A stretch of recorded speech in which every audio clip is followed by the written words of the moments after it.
ეს მალხაზ გულაშვილი რომ არის რაღაც ბოსლის მაგვარი ტელევიზია რო აქვს რუსული გუშინდელ ევროპარლამენტის მიერ მიღებულ რეზოლუცია, სადაც ქართული ოცნების უმძიმესი სანქციებია გაწერილი.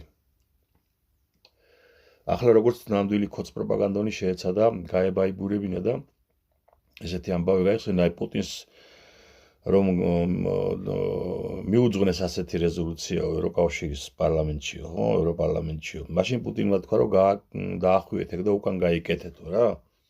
ანუ ეს ამბავი მოყვა ეთერში, პირდაპირ ეთერში.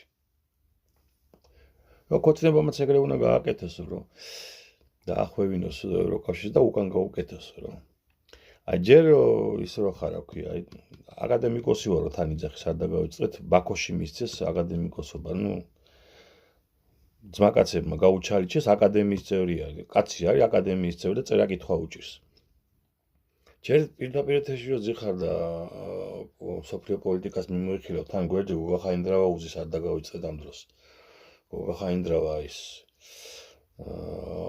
მინდიაშვილს ოსების მიერ ცოცხლად დამწვარს ხეზე მიბმულს ფოტოებს რო უღებდა და მე დასავლეთში რო აგზავნიდა ზვიად გამსახურდია ოსებს გენოციდს უწყობს აი მასთან ერთად ზის ეთერში და ასეთ რაღაცებს ამბობს, ну, აი ტრაქში გაკეთებაზე, რა ქვია, ევრორეზოლუციის, აი ეს რა ვიცი, რა წესი არის, ან რა კაცობა არის, ან რა აკადემიკოსობა არის, ან ხელა აკადემიკოსი კაცი ხარ კაცო და გვერდზე ისე გიზის, რა ქვია, ყოფილი სააკაშვილის მინისტრი, რომელიც მანამდე არ გამოაგდეს იქიდან, იქ იყო და ბუტარო ბაქიძეს, რა ვიცი, ვაზაგაშვილის, სანდრო გირგივანის ყლობის მიუხედავად იქ ეტენებოდა და ეძილებოდა სააკაშვილის ნაცრეჟიმს და ეხლა ნაცებთან მებრძოლი რო არის.